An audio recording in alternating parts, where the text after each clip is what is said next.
Good morning students. Today we will discuss about rate expression and rate constant. As earlier we have discussed about rate of a reaction, that is change in concentration of reactant per unit time.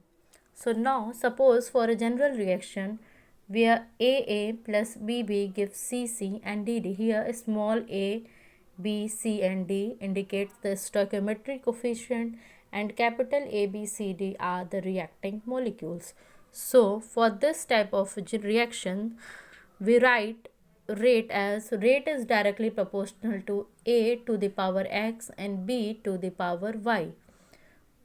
So here these exponents x and y may or may not be equal to the stoichiometric coefficient of reactant. That's why we are changing the stoichiometry, that here it is A and here we are writing it as x. So you will understood this clearly. See the reaction here. Rate is directly proportional to the molar concentration. This equation comes from law of mass action, which you have studied in class 11. Now as we know, rate of a reaction is equal to change in concentration upon time, that is minus dr by dt. So drawing an expression that is minus dr by dt is directly proportional to concentration of A to the power x and concentration of B to the power y.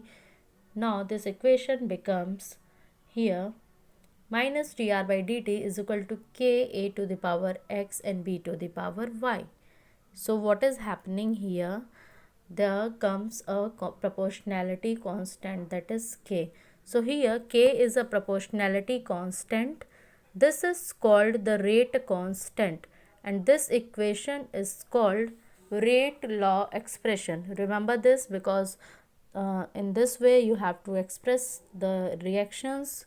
So this is about rate constant, that is k, and rate expression or rate law expression is given as this minus dr by dt is equal to k A to the power x and B to the power y. Here what the bracket symbolize, we are writing like this. So this symbolize the molar concentration. Now let's define the rate law expression. So it is the expression in which reaction rate is given in terms of molar concentration of reactant. I have shown you the rate is given as molar concentration, okay, of reactant with each term raised to some power. Each term, whether it is concentration of A or whether it is concentration of B, is raised to a power, that is x and y, which may or may not be same as the stoichiometric coefficient. It is not same at may be same or may not be to the stoichiometric coefficient of the reacting species in a balanced chemical equation. So this is all about rate constant and rate expression. Now let us see the unit of rate constant. As there is suppose a general equation where molar concentration of A is raised to the power n.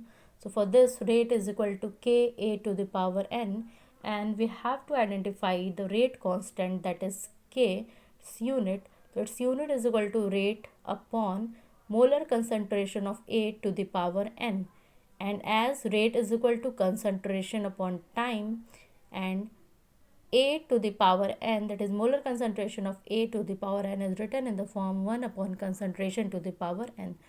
Here this power can be understood by understanding the order of reaction. So now let's talk about what is order of a reaction. So the sum of powers of the concentration of the reactant in the rate law expression is called order of reaction. You can see here these powers. This is the rate law expression and these power, that is x and y. So sum of these power is called order of a reaction. You can see here sum of powers of concentration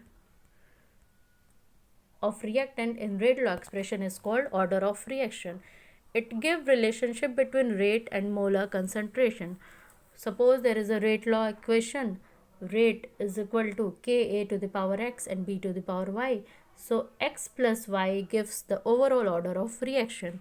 And order of reaction can be 0, 1, 2, 3, and even in fractions.